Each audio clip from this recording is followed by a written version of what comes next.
Oi, gente, tudo bem? Eu tô gravando esse vídeo para agradecer a todas as mensagens que eu recebi.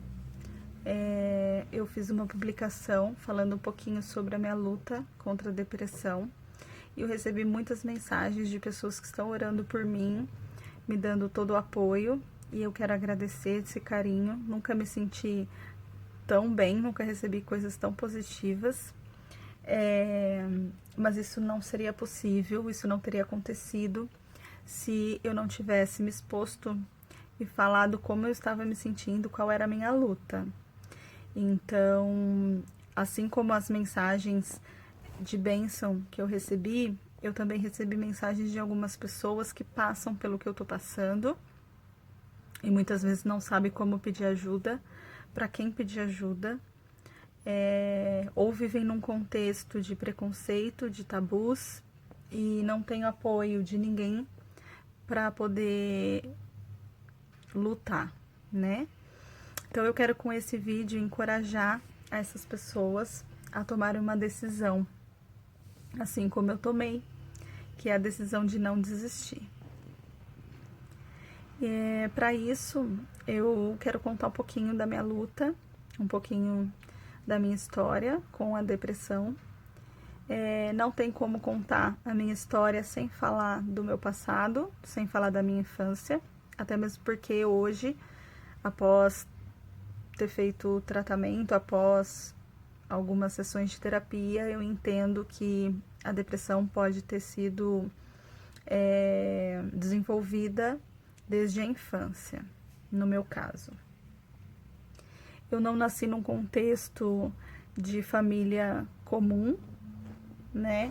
Como os meus amigos. Eu fui criada pela minha avó paterna. Quando eu nasci, eu já tinha 2 irmãs mais velhas.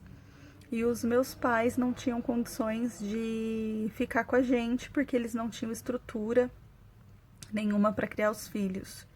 Eles brigavam muito, eles tinham uma vida muito complicada, um relacionamento muito conturbado. Mas tudo que eu sei em relação à minha mãe são coisas que as pessoas me falaram, porque eu não convivi muito com ela.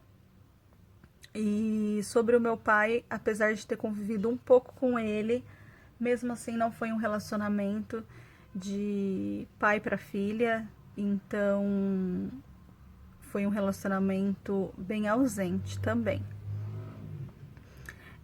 A minha avó, ela decidiu criar as minhas irmãs, então ela abriu mão de toda a vida dela. Ela tinha 3 filhos criados e meu avô estava doente com câncer, mas mesmo assim ela abriu mão de toda a vida dela e resolveu cuidar da gente. Então ela foi para a luta, pediu a nossa guarda e criou a mim e as minhas irmãs num contexto de muito, muito amor. A minha avó é uma mulher de amor da cabeça aos pés, é uma mulher maravilhosa, muito guerreira. Nada foi fácil para ela. Criar nós 3 ao mesmo tempo sozinha, porque durante esse processo meu avô faleceu. Ela não tinha apoio nem financeiro, nem psicológico, nem emocional do meu pai, nem da minha mãe, nem de ninguém. Então ela literalmente criou nós 3 sozinhas. E minha avó não tinha muita estrutura, não tinha muita informação, né? Minha avó é uma senhora que hoje ela tem 88 anos, então eu entendo que nada me faltou. Embora a gente tenha passado por muitas dificuldades, embora a gente tenha passado por muitas situações difíceis, ela nunca deixou que a gente passasse fome. Ela nunca deixou que a gente passasse uma dificuldade tão grande que ela não pudesse resolver.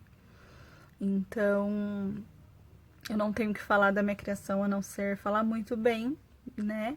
Mas durante esse processo, durante o meu crescimento, eu passei por alguns traumas e isso gerou em mim alguns sentimentos que eu não sabia lidar, não sabia conversar, porque conversar não fazia parte da nossa rotina, então eu não sabia o que fazer, como lidar com aquela situação. Quando eu ainda era criança, eu me lembro que a minha mãe ia visitar a gente esporadicamente.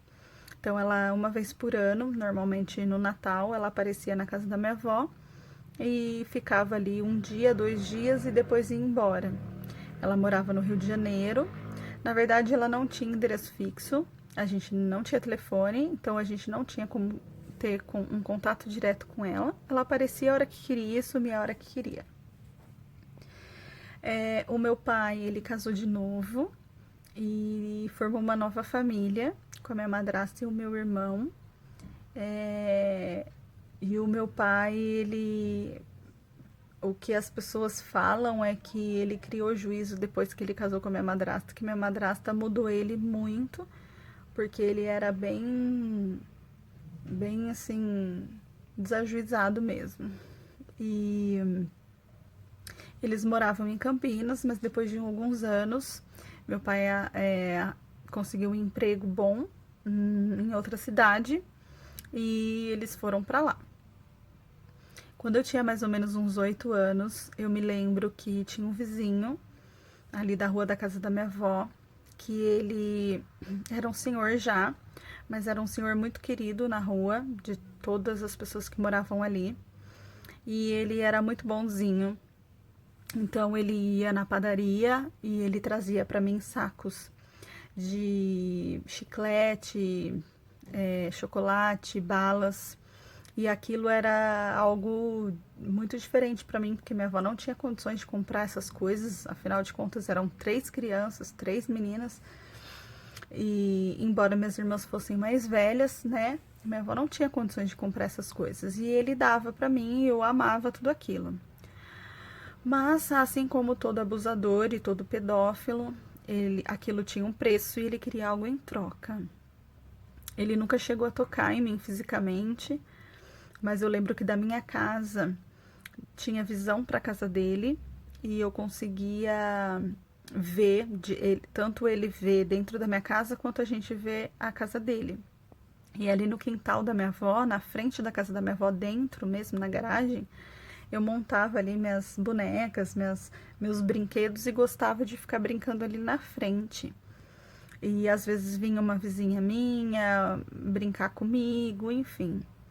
E ele sempre aparecia, ia pra garagem, começava a lavar o carro, começava a lavar a garagem, e quando eu olhava, eu via que ele estava fazendo algumas coisas que eu não sabia o que era, eu não entendia o que era, e aquilo me deixava muito sem graça, com muito medo. De certa forma, tomou a minha inocência, tirou a minha inocência, porque eu não estava preparada para lidar com questões sexuais naquele momento. Eu ainda era uma criança, era muito nova.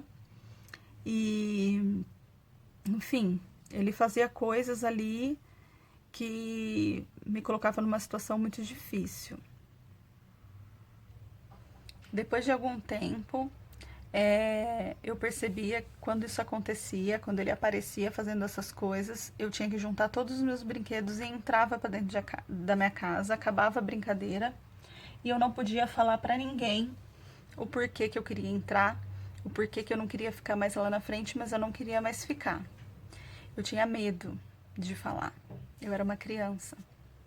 Mas um dia, cansada dessa situação, eu não lembro qual foi o contexto, mas eu lembro que eu resolvi falar.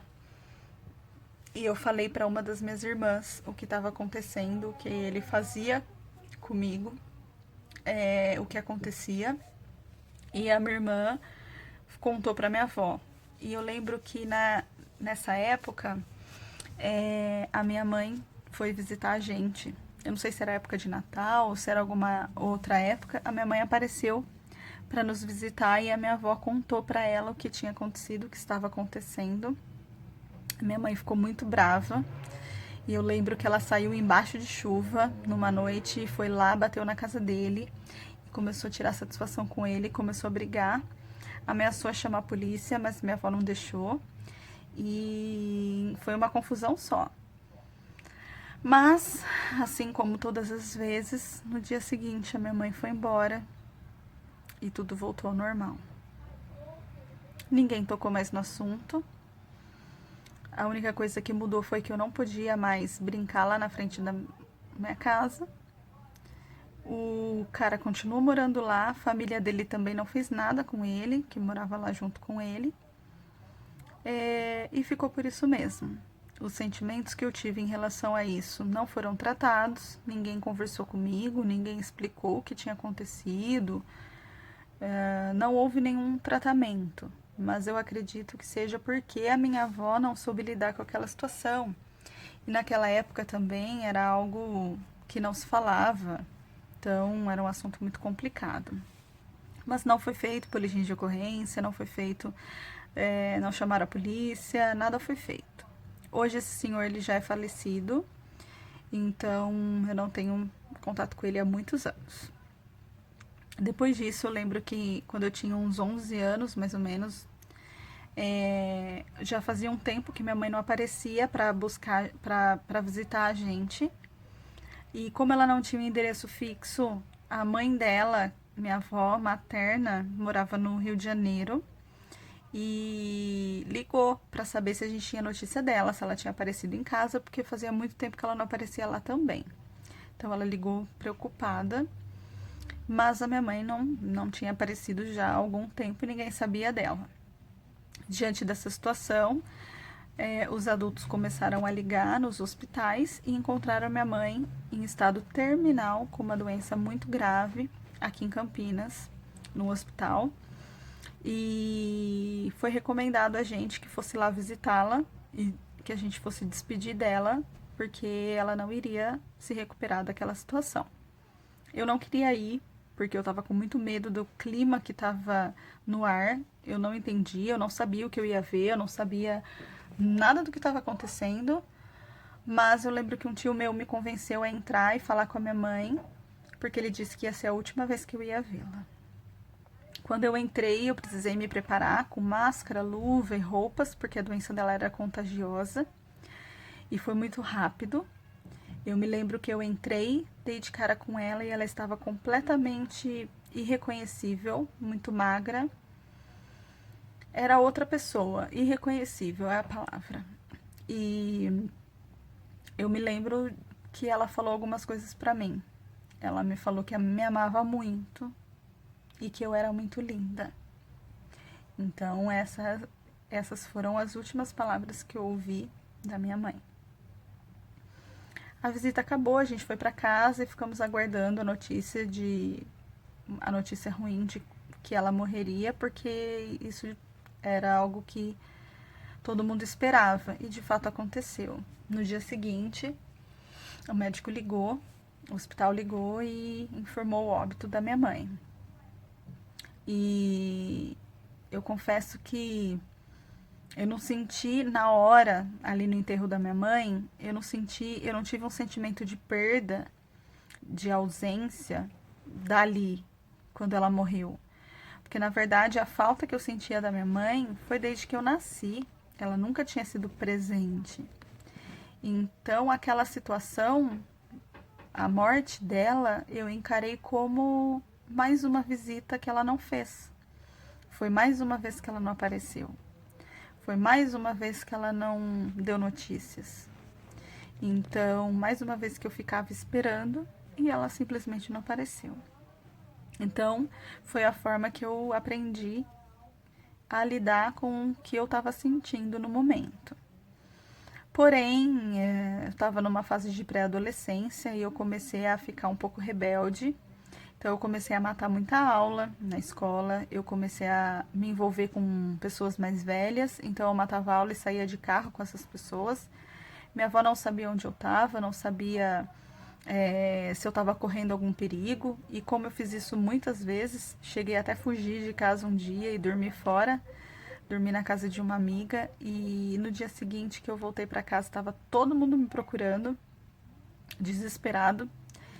E o meu pai tinha vindo, que ele tinha ido morar em outra cidade, e ele tinha vindo me visitar. Porque a minha avó pediu para ele vir para conversar, porque minha avó não estava aguentando aquela situação, estava dando muito trabalho, minha avó pediu se ele poderia me levar para morar com ele durante um período. E aí o meu pai aceitou, ele veio, me levou, fui morar com ele. E pela primeira vez eu tive um contexto de família normal. Pai, mãe e irmão. E aquilo foi tudo muito novo para mim. Era a criação da minha madrasta, do meu pai, eram totalmente diferentes da minha avó. Então eu demorei um tempo para me adaptar com tudo aquilo.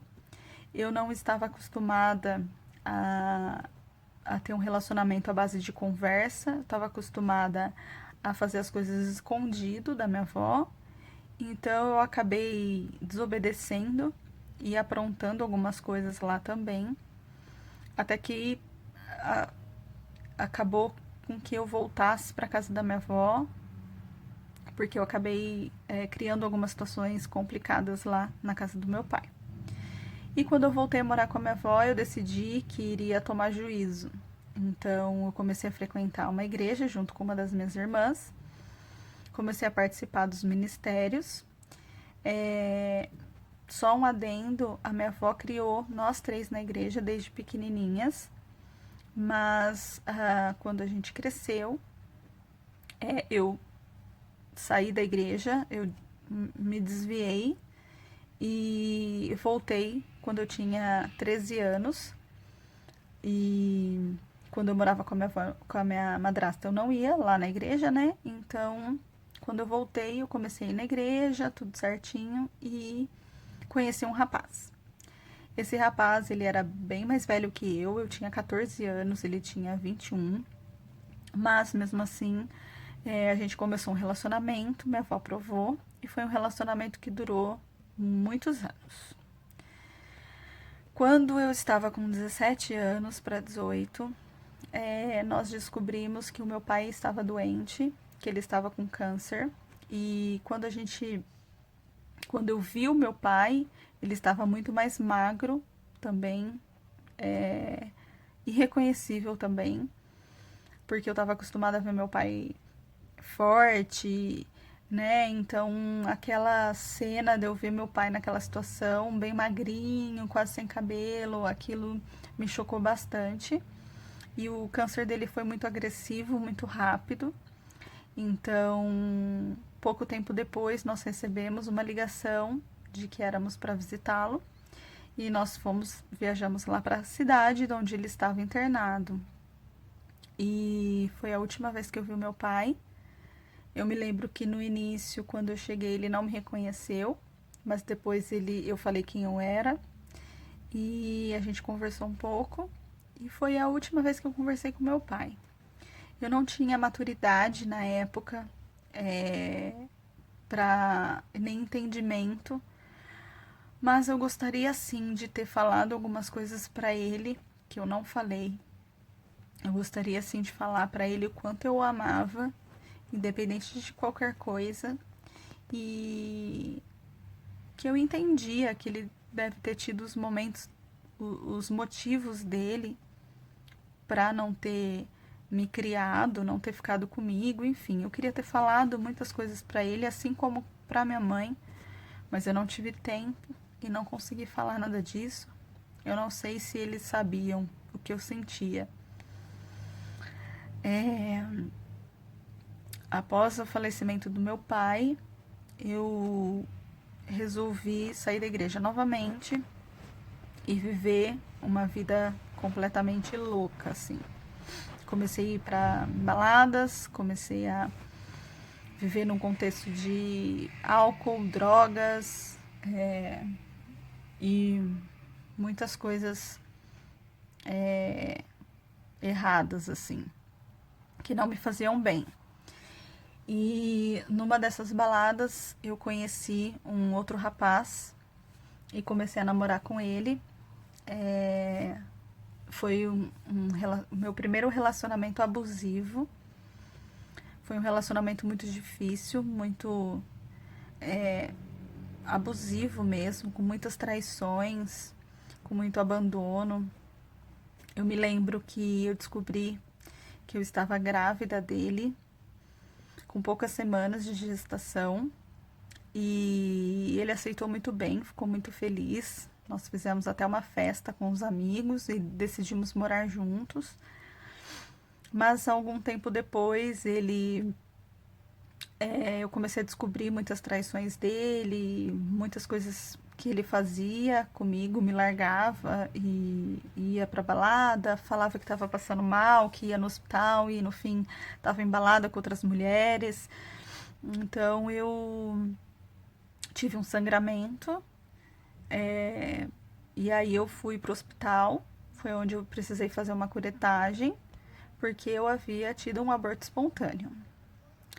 Né? Diante dessa situação, eu liguei para ele, avisei o que tinha acontecido para os pais dele, mas ele me disse que ele não iria mais lá, que ele não queria saber disso, que ele já estava com outra pessoa.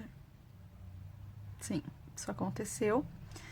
E eu fiquei no hospital sozinha, sem saber o que fazer, diante de toda aquela situação, mais uma vez. E aí eu fui para casa da minha avó, fui me recuperar. E eu lembro que foi um relacionamento muito difícil, eu era muito cega e eu projetei nele sentimentos que eu tinha em relação ao meu pai. Eu projetei nele sentimentos vazio que eu tinha, eu busquei preencher com esse relacionamento, com ele. Eu joguei meus sonhos, meus planos, tudo em cima dele. E ele não queria nem saber de mim, não queria nem saber de mais nada, só queria farra, continuar me traindo. E eu perdoei algumas traições dele. Eu aceitava o que fosse necessário. Eu cheguei a falar para ele que eu aceitava qualquer coisa, desde que ele não me abandonasse, desde que ele não me deixasse, desde que ele não fosse embora.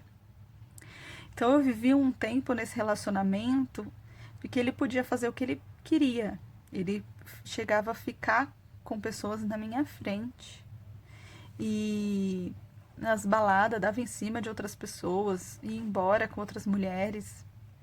E eu era obrigada a aceitar tudo aquilo, porque no dia seguinte ele voltava para mim. Então eu mendigava o amor dele, eu queria as migalhas do amor dele, era o suficiente para mim, para que eu não me sentisse rejeitada novamente. E enfim, depois de um tempo o relacionamento acabou. Aí eu entrei num outro relacionamento que também foi muito complicado, também foi abusivo, um contexto onde ele era dependente químico e foi muito difícil, mas superamos essa fase. Ele se recuperou por um tempo, mas também tiveram muitas traições, muito abuso psicológico, muitas coisas aconteceram e, enfim, que me devastaram psicologicamente, né? E quando eu conheci o meu marido, eu estava trabalhando numa empresa muito boa, e ele fazia algumas coisas que eu não estava acostumada. Ele perguntava como era meu dia, como tinha sido meu dia, como eu estava, se eu estava chorando, estava triste diante de alguma situação. A gente criou uma amizade em que ele se mostrava preocupado, se mostrava a cuidar de mim. E aquilo me tocou de uma forma totalmente diferente, que eu nunca tinha sentido aquilo na minha vida. Então eu resolvi romper o meu outro relacionamento e ficar com ele. Só que eu tinha 26 anos e ele 19. Então era uma a faixa de idade assim, né, uma diferença de idade um pouco longa. Ele era um menino ainda e eu já estava começando a me transformar numa mulher. Já era uma mulher, né, mas ali eu estava começando a me estruturar, tanto financeiramente com aquele trabalho, quanto comecei a estudar, comprei meu carro, então a minha vida já estava mais encaminhada, assim, né? E foi um relacionamento muito rápido, em 3 meses nós nos casamos, em 1 mês eu descobri que eu estava grávida da minha filha, hoje ela tem 7 anos, E nosso casamento, por ter sido muito rápido, ele muito novo e eu com tantas questões para serem tratadas internamente, nós tivemos muitos problemas no início.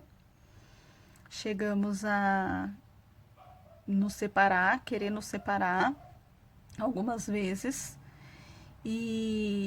Mas com o tempo a gente foi se dando melhor e algumas coisas foram acontecendo, então a gente resolveu continuar junto, porque tinha a Sara também, e então a gente resolveu não desistir, mas a gente tinha um relacionamento mais frio, assim, não era um relacionamento muito alicerçado, não. O tempo foi passando, eu descobri que eu estava com depressão quando eu tive uma queda de cabelo muito brusca. Aqui tem foto lá no meu Instagram. Tive uma queda de cabelo, chama alopecia areata. Então, aonde eu tenho todos esses cabelos brancos, foram cabelos que nasceram novos. Porque aqui eu fiquei completamente careca, sem... Todos os meus fios de cabelo caíram. E caiu aqui, caiu atrás. Eu tinha várias falhas no meu cabelo. E eu tinha muita dor de estômago, muita enxaqueca. Eu tinha muitas... Meu corpo já estava pedindo socorro. Então eu ia aos médicos, faziam vários exames e todos eles me falavam: você está com estresse, procura um psiquiatra. Tratava a gastrite, mas falava gastrite nervosa. Procura um psiquiatra, procura um psicólogo. E eu achava que psiquiatra era coisa de louco. Eu achava que psiquiatra, que doença psicológica era coisa de louco. Então eu não queria ir. Eu tinha preconceito. Até que eu achei uma dermatologista muito boa que estava cuidando da minha alopécia. E eu tive que fazer algumas sessões de aplicações de corticoide no couro cabeludo com injeções. Então aquilo era muito doloroso para mim. Eu lembro que eu ia fazer as aplicações, quando eu ia embora da clínica até a minha casa chorando horrores. E eu fui cada vez piorando mais, porque eu me olhava no espelho e eu já não me reconhecia. Eu engordei quase 30 quilos e eu estava quase ficando careca e eu estava completamente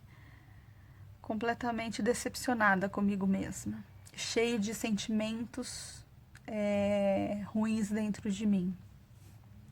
E eu fui piorando, só que eu não tinha coragem de pedir ajuda, eu não tinha coragem de falar como eu me sentia, eu tinha vergonha, eu tinha medo de ser julgada, eu tinha medo das pessoas falar que era frescura ou isso, aquilo. Então eu fui tentando até o fim sair disso sozinha.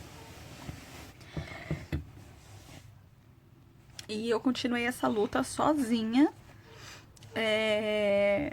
até que um dia o meu marido ele percebeu que alguma coisa estava muito errada e ele começou a se aproximar de mim, ele começou a perguntar o que estava acontecendo. E a partir do momento que ele começou a olhar para mim novamente e me apoiar, eu tive forças para fazer o meu tratamento. Eu fui na psiquiatra, fui em alguns psiquiatras, tomei algumas medicações, até eu me adaptar com um psiquiatra, me adaptar com a medicação, levou-se um tempo. Eu precisei ficar 2 anos quase, eu fiquei afastada do meu trabalho. E quando eu voltei, eles me demitiram, porque eu já não respondi essas expectativas da empresa, claro, com toda a razão. E eu comecei a fazer algumas terapias, enfim, comecei a fazer todo o tratamento. E então eu fui diagnosticada com depressão severa, ideação suicida e transtorno de ansiedade generalizada. Diante desse diagnóstico, começou a minha preocupação, assim, comigo mesma. Porque eu nunca tinha me falado, até então eu nunca tinha falado que eu queria morrer ou queria me matar. E quando ela falou que eu tinha ideação suicida e começou a conversar comigo em relação à prevenção ao suicídio, ou que eu me machucasse, ou que eu fizesse alguma coisa contra mim mesmo, eu comecei a entender que existiam duas pessoas dentro de mim. A Carol, que entendia as coisas, que entendia que aquilo era um processo que eu ia passar, que eu estava doente, que jamais passaria pela minha cabeça fazer alguma coisa contra mim mesma, jamais passaria pela minha cabeça me ferir ou me machucar. E a Carol, que estava cansada de tudo aquilo, que não via sentido nenhum na vida dela, a Carol que não tinha nada de bom para contar sobre a vida dela, que o passado dela, a maioria das pessoas, quase todas que passaram, abusaram dela, abandonaram ela, e eu comecei a sentir pena de mim mesmo, e aquela Carol começou a crescer dentro de mim. Então eu entrei num buraco escuro muito grande, no qual eu não via saída, e eu comecei a orar para Deus me levar, porque eu não tinha coragem de fazer alguma coisa comigo mesma, eu não tinha coragem de me machucar ou de tentar me matar, mas eu queria morrer. E eu comecei a orar para Deus tirar minha vida de alguma forma, porque eu achava que o meu marido e a minha filha não mereciam passar por aquilo. Eu achava que meu marido merecia uma esposa melhor, eu achava que minha filha merecia uma mãe melhor.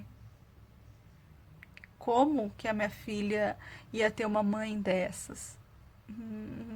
Eu não posso deixar minha filha crescer com uma mãe dessas. Então eu me sentia um fardo em cima da minha família. Então eu comecei a orar e eu orei muito para Deus tirar minha vida. Até que eu comecei, nesse meio tempo eu estava fazendo tratamento já. Comecei a melhorar, comecei a ver resultado no meu tratamento. E no final de 2017 eu já estava bem melhor, com o apoio do meu marido, da minha filha.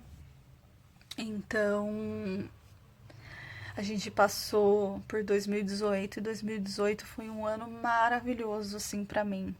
Foi o ano da cura, 2018. Em 2018 eu comecei a estudar, nós nos firmamos numa igreja, começamos a trabalhar no ministério.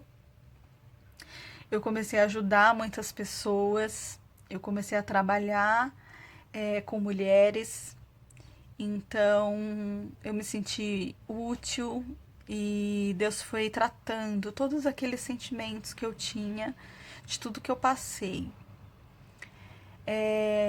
Existe um tabu muito grande de que depressão é falta de Deus, depressão é falta de oração, falta de Jesus, é demônio. E eu quero deixar bem claro aqui para as pessoas que estão passando por isso, que isso não tem nada a ver. Deus sim, ele pode curar em plenitude, ele pode passar por tudo isso com você, ele pode pegar na sua mão, chorar e passar por tudo isso com você. Mas a responsabilidade não é de Deus, a responsabilidade é nossa de nos tratar.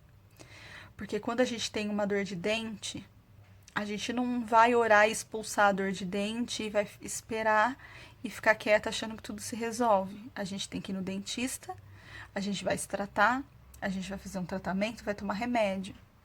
E uma doença psicológica é a mesma coisa.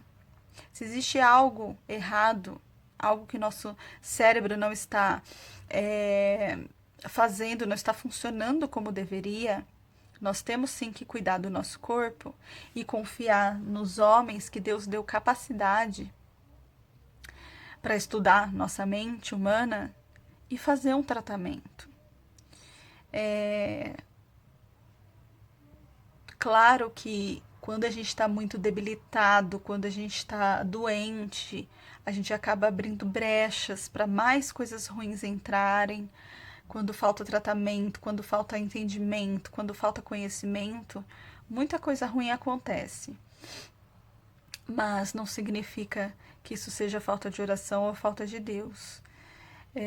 Deus, ele foi o meu suporte, e eu só estou aqui hoje para gravar esse vídeo, contar essa história, porque ele me segurou no colo e enxugou minhas lágrimas em noites de crise horríveis que eu tive. Eu tinha assim meu marido, que foi uma pessoa que Deus levantou na minha vida para cuidar de mim e me apoiar, mas eu tinha Deus do meu lado. Embora eu não visse nada daquilo, embora eu não percebesse, ele estava ali sim. E ele ainda está. Eu sei que ele está. Às vezes, no momento de crise, eu tenho momentos de crise de identidade, de crise da minha fé, mas eu sei que Deus está cuidando de mim, está do meu lado diante disso tudo. E por 2 anos, de 2018 e 2019, eu passei 2 anos muito bem. Porém, no final de 2019, eu tive um problema muito sério, pessoal. E esse problema trouxe algumas decepções, causou algumas feridas na minha alma. E eu não soube lidar com esse problema, com essa situação. E eu tive tudo que aconteceu foi um gatilho para mim. Então eu tive outra crise de depressão e comecei a ter crises de depressão uma após a outra. Uma coisa que eu quero dizer também que é muito importante é sobre o pedido de socorro quando a gente está em crise. Quando a gente está acostumado a ter pessoas à nossa volta que sabe do que a gente passa, a gente cria uma expectativa em cima daquela pessoa, de que ela vai te socorrer, vai te ajudar, ela vai, enfim, fazer alguma coisa. E talvez a pessoa ela não tenha maturidade, ou não tenha conhecimento, não esteja preparada também para lidar com a situação, não saiba lidar com a situação. E, enfim, foi o que aconteceu comigo. Eu pedi ajuda para algumas pessoas e essa ajuda me foi negada. Eu não tive o que eu precisava ter no lugar que eu achava que eu teria. Então, eu estava cercada de pessoas que eu achava que me amava, que eu amava também. E no momento que eu mais precisei dessas pessoas, de um abraço, de uma oração, de compreensão de qualquer coisa, eu fui julgada, eu fui exposta, eu fui maltratada e isso fez com que a minha depressão piorasse muito mais. Então agora em 2020, no começo de 2020, foi um período muito difícil. Eu precisei voltar com as minhas medicações, eu voltei a fazer o tratamento psiquiátrico. E eu quero dizer que a luta ela não é fácil. Ela não é fácil. Não tem lado bom. Essa doença ela é algo que ela traz tantas coisas ruins pra gente, não traz nada bom.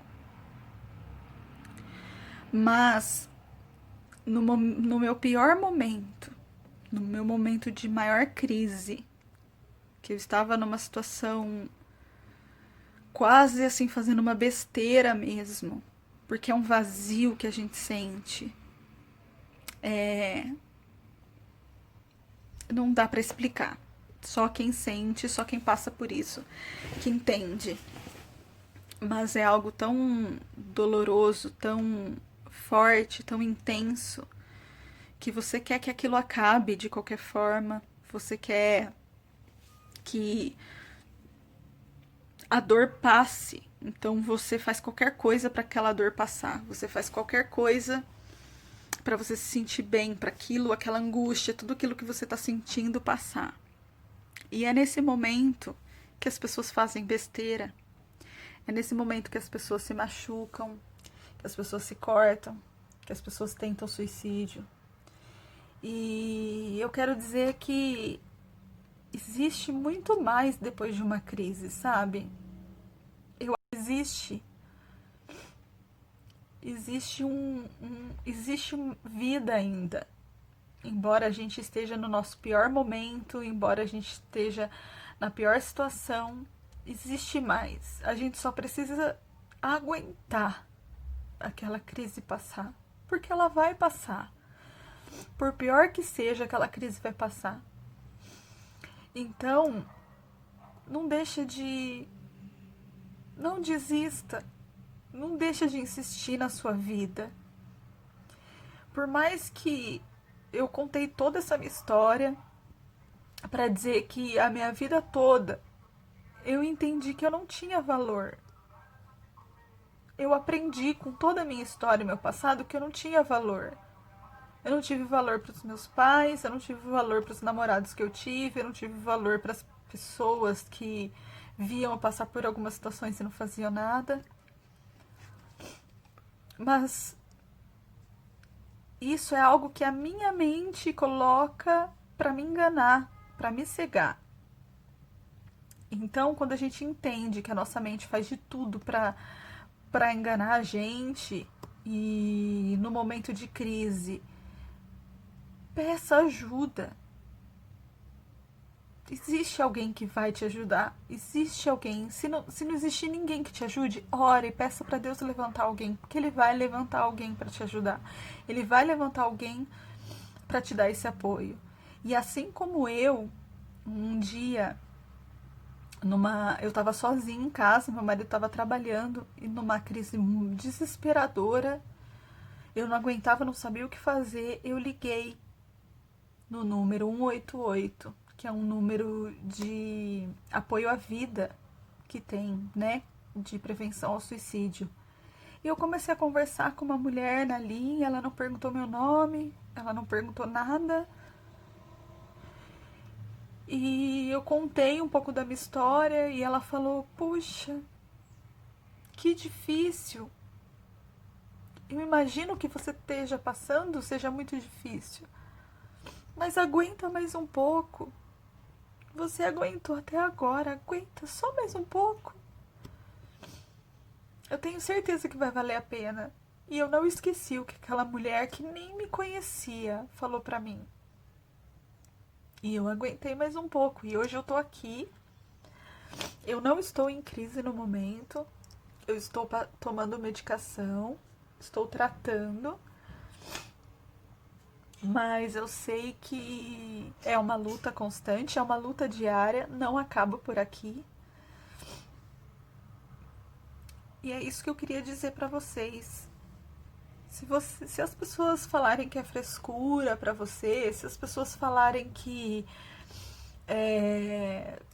levanta daí, você não tá tentando, você não tá se permitindo, você não tá lutando, é frescura, diminuir o seu sentimento, ora e pede pra Deus levantar alguém que vai te entender, porque Ele vai levantar, Ele levanta. E todas as vezes que eu estava prostrada, chorando, eu tentei trazer a consciência para mim de que Jesus estava do meu lado, segurando minha mão.